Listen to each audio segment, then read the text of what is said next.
Yo, I'm on tour. Come see your boy. San Diego this weekend. American Comedy Company. 4 shows. Saturday early show. Few tickets left for that one, so it's going to sell out. So don't wait to get your tickets for that. Then the next week, I'm going to be in Sunnyvale, California at Rooster Teeth Feathers. And then after that, I'm going to be in New York City, Gotham Comedy Club, September 26th. There's only about 50 tickets left. So that's going to sell out for sure. And I know I stuttered when I said it, but I meant it. So if you're waiting to grab NYC tickets, don't wait anymore. And then Stamford, Connecticut at New York Comedy Club the next night, Friday night, September 27th. You have no excuse not to come to that show if you live there. It's a Friday night. Come see me, dude. Do stand-up and do silly stuff. You're going to have a good time, I promise. And then Atlanta, Georgia, October 3rd. And then Richmond, Virginia Beach, Pittsburgh, Buffalo. And it just keeps going. I'll see you at a show. Let's start the podcast. We're back. Go.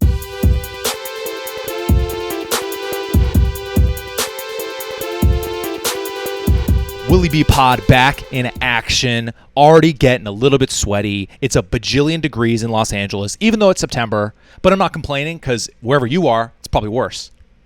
It's probably worse wherever you are. Dude, the more I've traveled, the more I've realized, like, oh, climate change is, like, for sure real because everywhere has real bad weather now. Everywhere you go, it's either too hot or too cold. Everywhere. Name a place. Chicago is beautiful. First day, way too hot. East Coast, humid. Florida, humid. Pacific Northwest, raining too much. I'm just saying.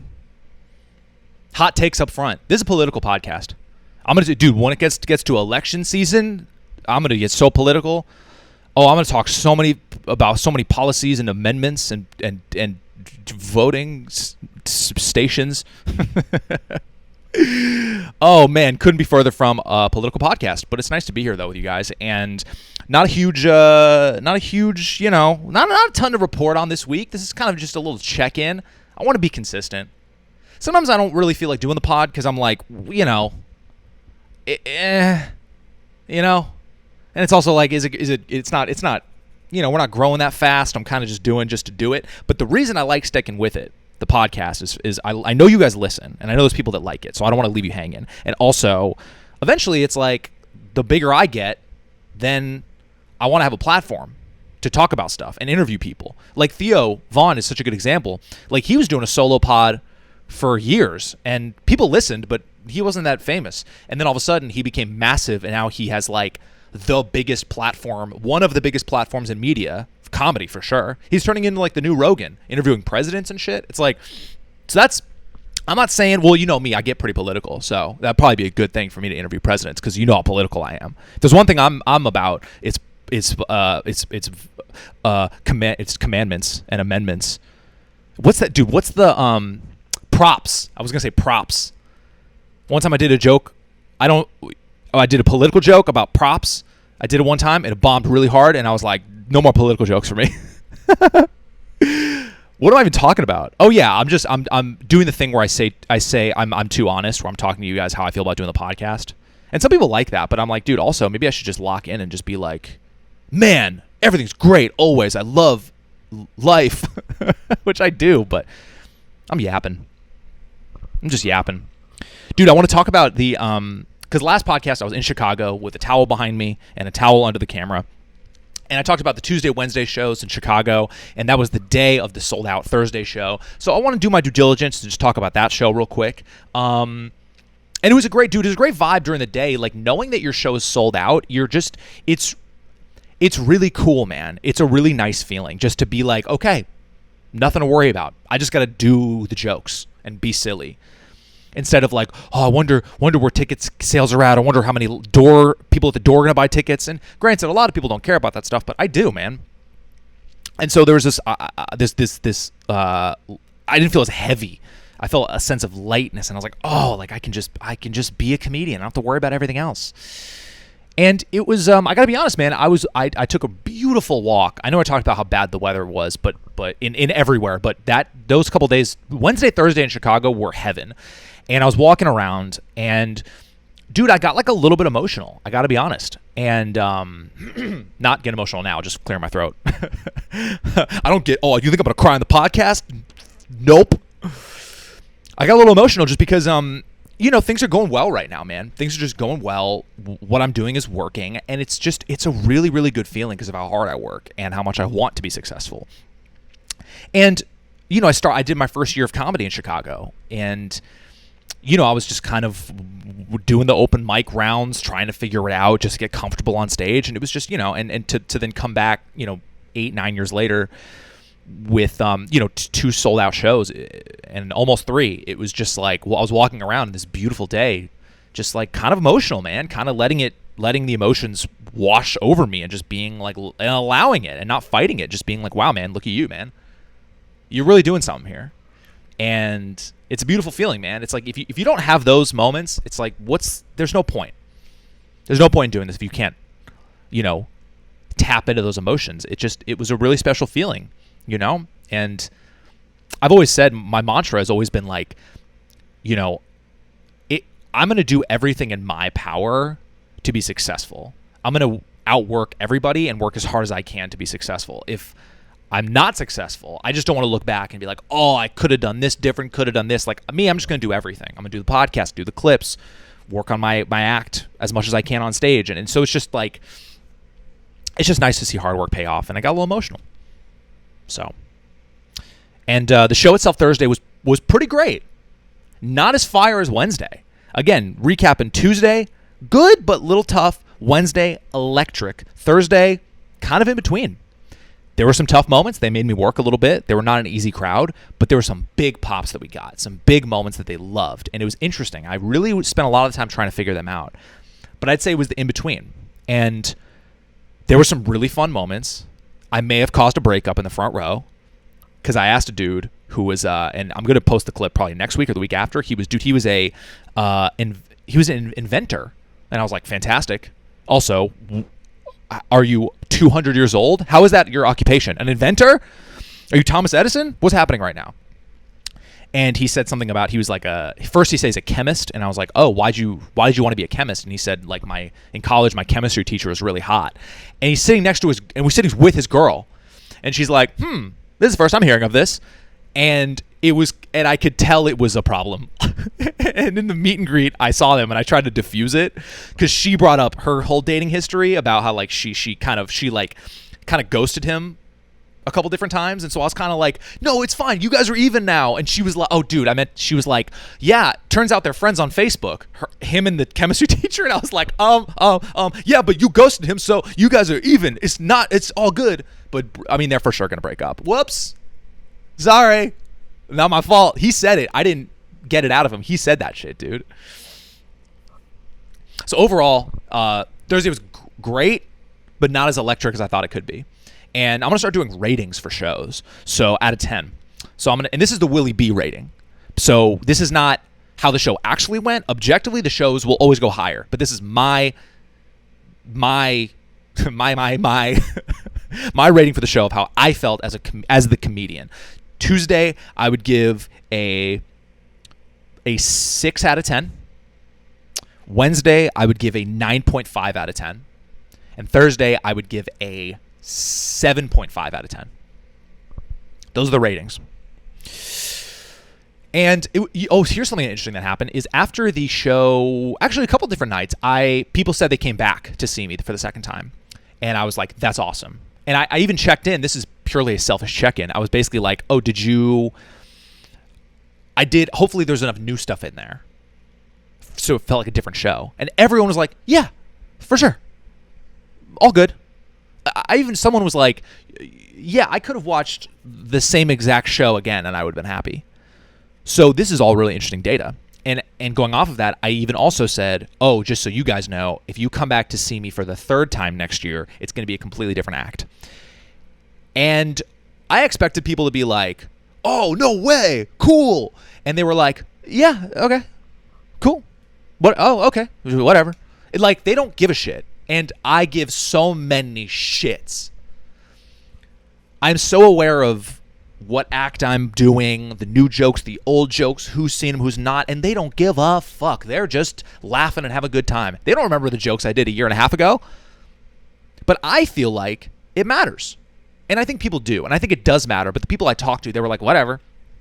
I just am saying if I come back to a city for the third time and I open with the same joke and I close with the same joke, that's a problem. You're arguably not going to ever come back again because you're like, all right, I've now seen him do the same act 3 times. Who is to say the 4th time is going to be different? So that stuff matters to me, and I'm being very strategic with everything that I'm doing. Again, the second time it's going to be fairly similar, but then the third time should be different. And I've been honing the new stuff and working on it to the point of where I like my new stuff more than the stuff I'm touring with, which is annoying because I want to show you guys. But that's even better because it'll be so good by the time you guys see it. And I'm timing out the special too. The special that I'm going to try to shoot in the spring of next year. That's about when I'm going to start visiting places for the third time. Because the second time places, those will still keep filling up until probably early summer of next year. Then I'll start hitting the 3 places again. So I'm trying to time everything out with putting out a special. And I'm trying to figure out for the special, man, I need to kind of start working on the production of it, meaning like, technology, people. So if you feel like dropping a comment, if you have any referrals to good production companies or any studios that you guys know of or work at, I'm open to anything right now. I'm at like the earliest phases of this. So again, if you have any value in that space, leave a comment or DM me, hit me up. Dude, I made a big swing on the flight home. Oh man. I will always check for an upgrade. Always. Unless I get like the basic economy ticket, which is so annoying because you can't even upgrade if you want to. Like I'll go to the ticket agent and be like, "Can I upgrade? I'll give you money." And they're like, "No." I'm like, "You won't even take my money. Here's my money. Take my money. Give me a better seat." And they're like, "No, because you're basic." I'm like, "I'm not basic, dude. I'm special." But on my flight home from Chicago, I saw that I upgraded to first class. You heard it right. Your boy, basic economy, last row Will, is out here in first class. Hit the sound effect. Meow, meow, meow, meow, meow, meow, meow. Dude, it was a lot of money, but to some people it's nothing, but to me it was like a good amount of money. And I don't want to say how much it was because I don't want to be weird I don't want to be like, "What's up? Money, fucking whatever." But it was enough that I was like, this is the cheapest I've seen a first class upgrade, so I'm going to do it. And I did it. And I didn't feel great about it because that amount of money, I was like, woof. That's a lot. This is arguably stupid, but I was like, you know what? I had a great week in Chicago. I'm doing well financially.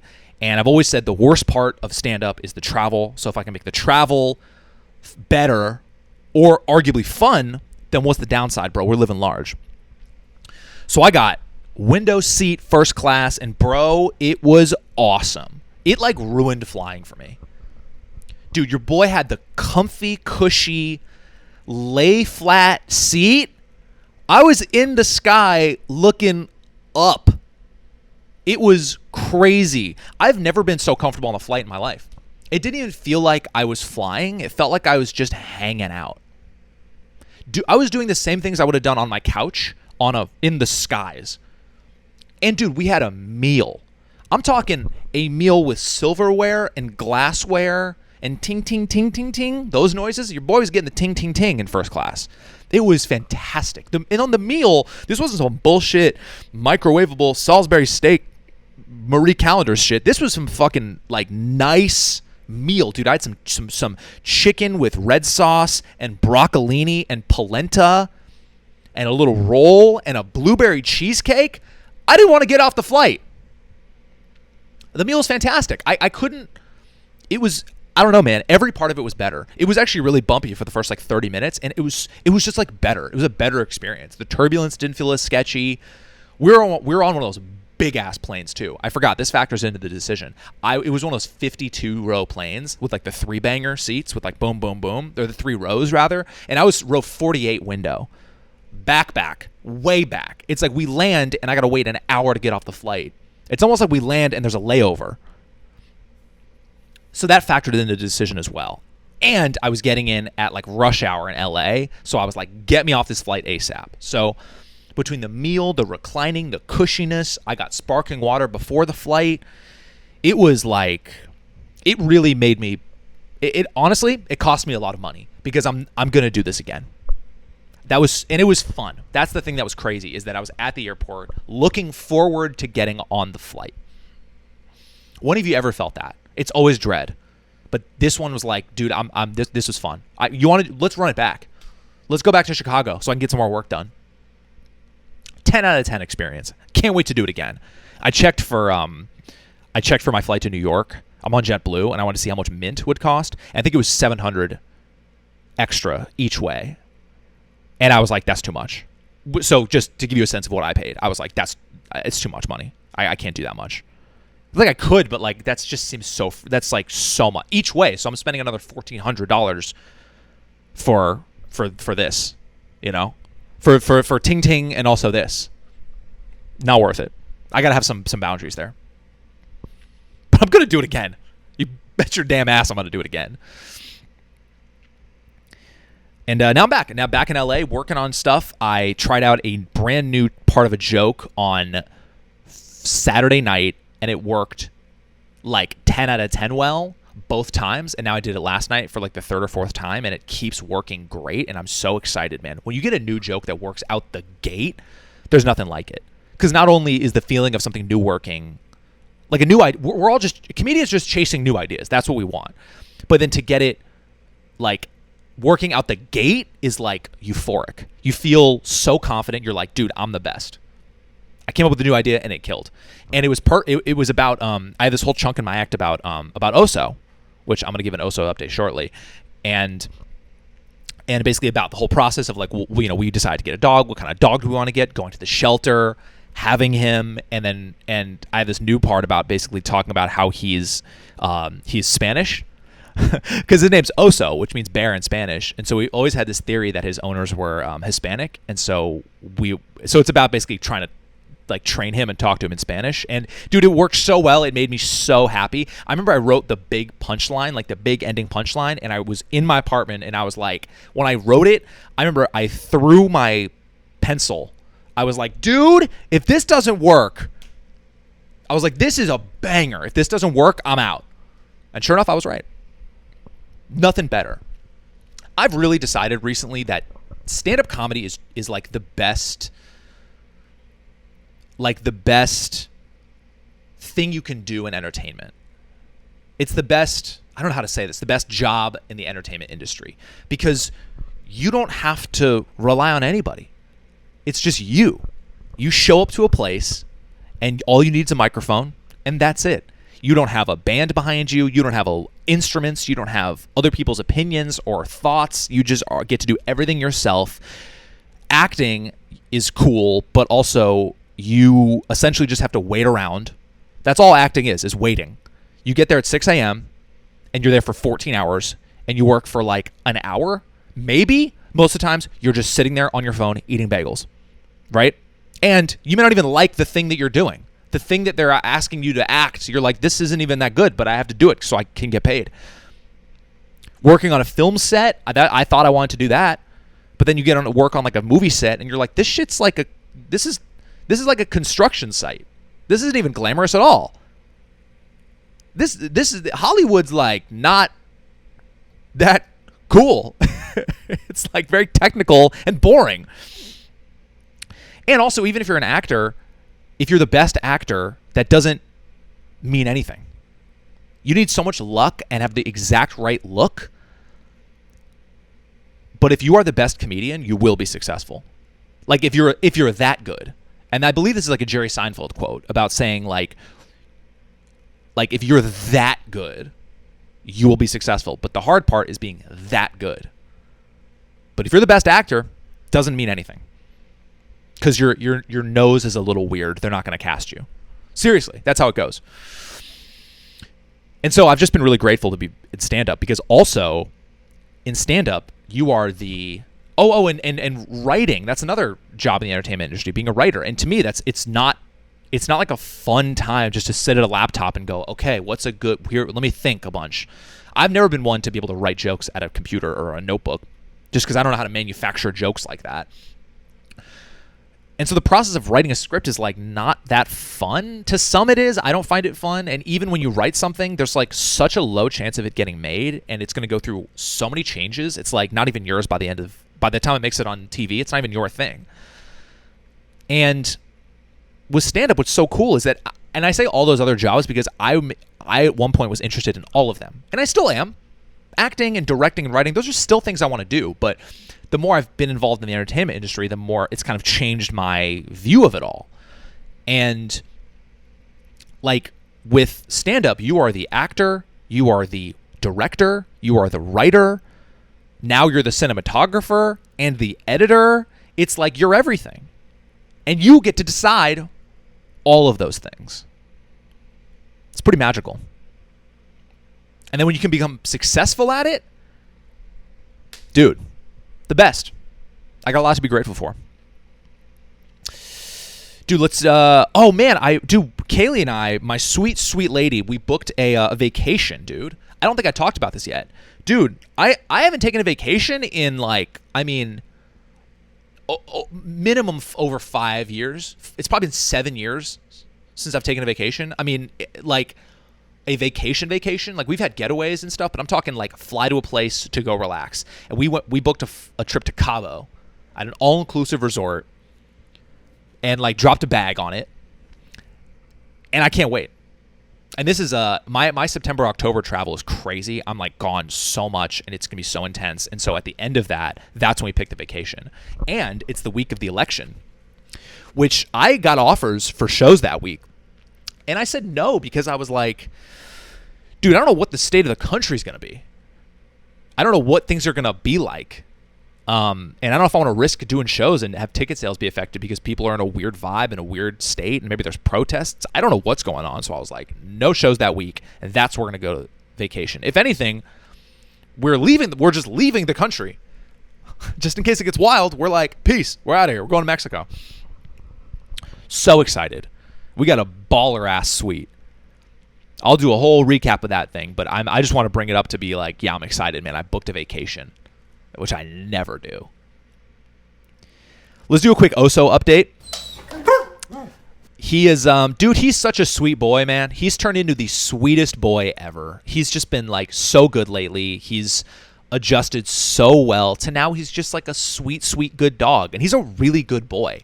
We've had problems with him getting into the trash, barking a lot, waking us up early, but it's like those are all just standard dog stuff, and he's gotten better at every single one of them. It just took us all time to get adjusted, and he is so sweet, dude. I mean, I just love him. I love taking walks with him. He's gotten so good on the leash. At first, he was pulling the fuck out of it, and now he's like right here. He loves Kaylee. Oh my god, dude, that's his mama. It's so funny. When I come home, he'll look and be like, okay, that's fine. But when she comes home, he jolts up, his tail hitting the floor. If he's on the floor, she comes home, his tail goes bop, bop, bop, bop, bop, bop, bop. He's so excited, dude. It's the sweetest thing ever. Dude, I got this beautiful fall candle behind me. We got these fall candles at Target, which shout out to Target, bro. They got the candle game on lock. That Target may as well be called Candle City. We got this beautiful pumpkin. It's like a pumpkin vanilla candle, and there's another one that's like another fall bullshit thing. They smell so good. Dude, they smell so good. Oso's like, I'll take that. Hung. He's burned his nose on the candle, trying to sniff it. He's like, okay, that's hot. That's hot. We got home, he had taken the candle with his mouth and opened it and tried to eat the wax because it smells so good. And I'm like, don't blame ya. I want to eat it too. And we had to be like, no, Oso, this is not food. This is a candle. This is not food. And he's like, I'm pretty sure it's food. We're like, no, it's not. It's wax. He's like, yeah, but the wax probably tastes really good. We're like, no, don't. It's a candle. This fire. Don't eat the fire. It smells so good. Dude, and he got his second professional grooming yesterday. And it was so funny to see pictures of him all wet. He's so soft and fluffy. Oh my god, dude. We are so happy with this decision that we got him. It's been such a journey, and ever since everything happened with Snail, it's been such a crazy journey with dog stuff between going to the shelter and getting him, and it's so rewarding, man, to have it work out. He's such a sweet boy. I'm very happy. We both are. And dude, I'm also I'm going to wrap up the pod now. I'm trying to figure out other things to talk about on here. And I would love for you guys to leave comments on some things that you'd like me to talk about. because I'm kind of just doing the same stuff, doing the show recaps, talking about the travel, random stuff from my life. Again, just like anything else you guys would want to hear, I would love to hear what you guys have to say. So please leave some comments. And I really want to talk more about sports, especially with football starting this week. But I've gotten the feeling that I don't have a lot of fans who are sports fans, and I don't think people want to hear me talk about sports. Tell me if I'm wrong. I may start doing like a 5 to 7 minute sports segment every show, which you can skip through if you don't like sports. But that may be something I want to do. We'll see. Again, let me know your thoughts on that as well. But that is the podcast. Appreciate you guys being here. And come see me in San Diego this weekend, and then Sunnyvale, California, and then New York City, and then Stanford, and then Atlanta, and then a bunch of other places. Denver, Phoenix, Philly. Dude, I can't wait. Nashville, what the heck? Please subscribe to my channel. Again, all it does is basically just show my video on your homepage when I publish one. That's all it does, and it really helps me out. If you can hit the thumbs up thing, that'd be awesome. Please leave comments. Again, like anything you want to say. Again, please let me know other things you want me to talk about, and just we're in this together, bro. I appreciate you guys. Have a good rest of the week, and I'll see you next week.